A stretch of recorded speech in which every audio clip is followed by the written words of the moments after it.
अभी इम्तियाज जलील साहब मेरे को बोल रहे थे कि महाराष्ट्र के चीफ मिनिस्टर ने टीपू सुल्तान पे कुछ कह दिया। हम महाराष्ट्र के चीफ मिनिस्टर को बोल रहे हैं कि शायद वो ज्यादा पढ़ते नहीं होंगे, वो व्हाट्सएप यूनिवर्सिटी के पीएचडी उनके पास होगी। भारत का जब पहला संविधान बनाया गया था, उस संविधान को बाबा साहेब अंबेडकर ने बनाया। जितने संविधान सभा में लोग थे, नेहरू की साइन, सरदार पटेल की साइन, बाबा साहेब अंबेडकर की साइन, जितने उसमें थे सबने साइन किया। पार्लियामेंट की लाइब्रेरी में आज भी वो पहली संविधान की किताब है। मैं इम्तियाज जलील को जब एमपी थे पार्लियामेंट की लाइब्रेरी में ले जाकर दिखाया था, इधर आओ देखो। और उस पहली संविधान की किताब में इस मुल्क की तारीख में जो नुमाया शख्सियतें थी उनकी तस्वीर हैं। राम, सीता, लक्ष्मण की है, गुरु नानक की है, मुगल बादशाह अकबर की है, झांसी की रानी की है, गुरु नानक की है, और टीपू सुल्तान की भी फोटो उसमें है। तो फडणवीस साहब वो पढ़ लो आप। जब सरदार पटेल साइन कर रहे तो आप बड़े हैं या पटेल बड़े हैं, हमको बता दो आप। अंबेडकर साइन कर रहे हैं, आप बड़े हैं या बाबा साहेब अंबेडकर बड़े हैं? अच्छा, दूसरी बात, जब 1799 में टीपू सुल्तान की शहादत हुई, अंग्रेजों से लड़कर टीपू की शहादत हुई, जेल में बैठकर टीपू तुम्हारे वीर की तरह 6 लव लेटर नहीं लिखा अंग्रेजों को मैं माफ कर दो, तुम जो बोले मैं करता हूं। टीपू तलवार लेकर अपने मुल्क को अंग्रेजों से आजाद कराने के लिए शहीद हो गया। और अंग्रेजों को टीपू से इतना डर था कि 1.5 घंटे तक टीपू की लाश पड़ी रही। अंग्रेजों की फौज के घेरे में टीपू की लाश है, मगर डर रहे थे कि अगर शेर उड़ गया तो क्या होगा। जब जाकर देखे तो टीपू का जिस्म गर्म था। क्या यह बात सच नहीं है देवेंद्र फडणवीस साहब कि टीपू की लाश के पास से, उसके पास से अंगूठी निकली सोने की, उस पे क्या लिखा हुआ था? राम। उस पर राम लिखा हुआ था। और 2014 में बर्तानिया में 1,40,000 पाउंड में उसका हर्राज हुआ। क्या यह बात झूठ है कि एपीजे अब्दुल कलाम ने अपनी किताब विंग्स ऑफ फायर में लिखा कि भारत मौजूदा जो मिसाइल टेक्नोलॉजी, रॉकेट टेक्नोलॉजी को आज कर रहा है, वो टीपू के ख्वाबों को हम पूरा कर रहे हैं। एपीजे अब्दुल कलाम तो आपके लिए हीरो है ना, हमारे लिए भी है, मगर आपके लिए ज्यादा है। आप तो बोलते नहीं हर मुसलमान एपीजे अब्दुल कलाम क्यों ना चाहिए। ठीक है, मैं खराब हूं, वो अच्छे हैं, तो उनकी बात को मान लो। विंग्स ऑफ फायर में एपीजे अब्दुल कलाम ने टीपू सुल्तान का जिक्र किया। अच्छा चलो, ये भी मत मानो तो तुम गांधी को मानते नहीं मानते, या फिर तुम गोडसे को मानते, बोलो हमको। गांधी ने अपनी यंग एज मैगजीन में लिखा कि Tipu Sultan was the embodiment of Hindu Muslim unity. यानी वो टीपू सुल्तान हिंदू और मुसलमानों में मोहब्बत का यकजाई था।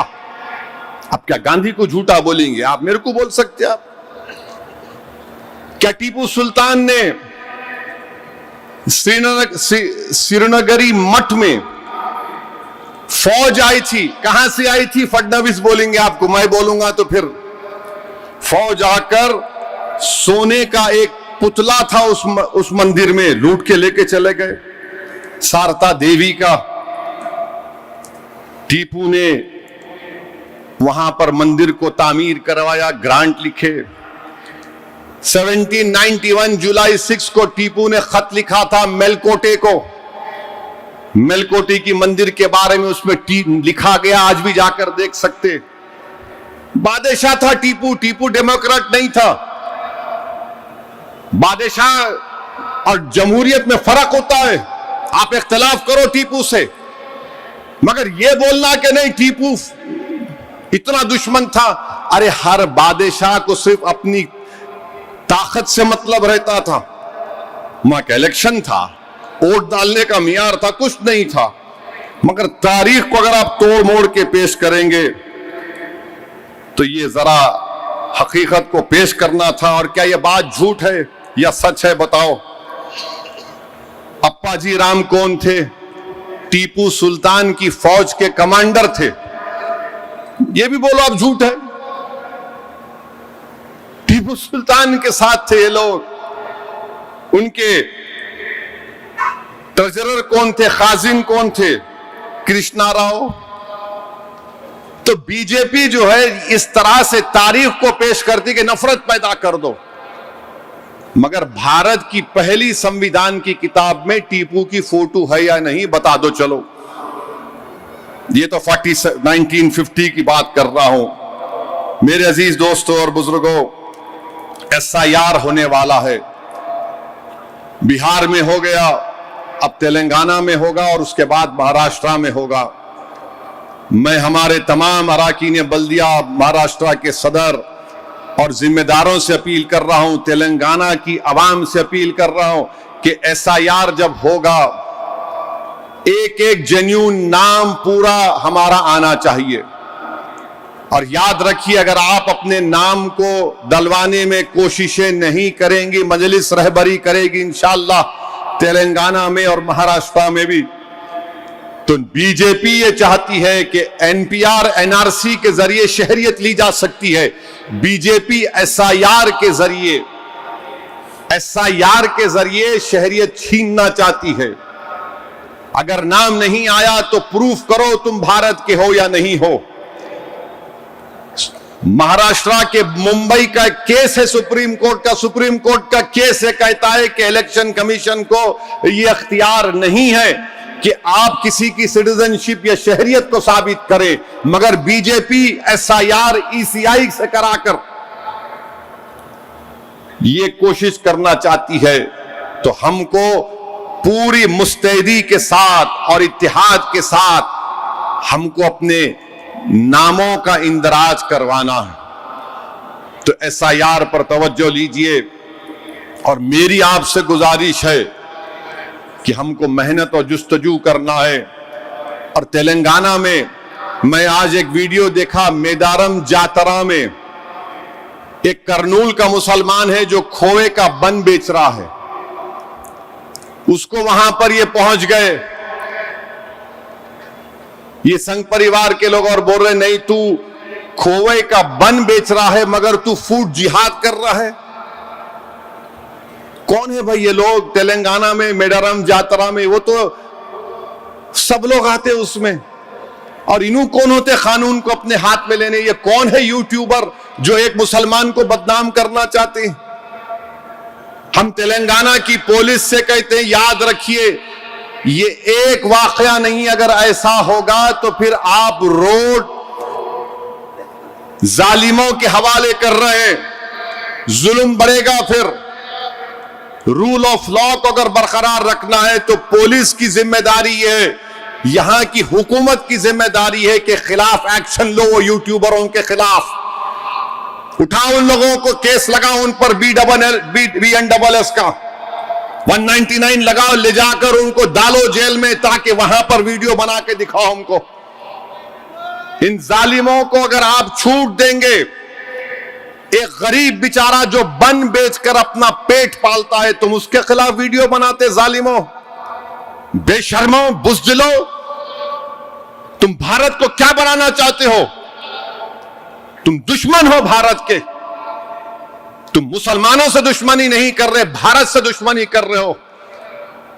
तुम गरीब को खत्म नहीं, बर्बाद करना चाहते हो। वो बेचारा बन खोआ बेच रहा है, उसमें फूड जिहाद।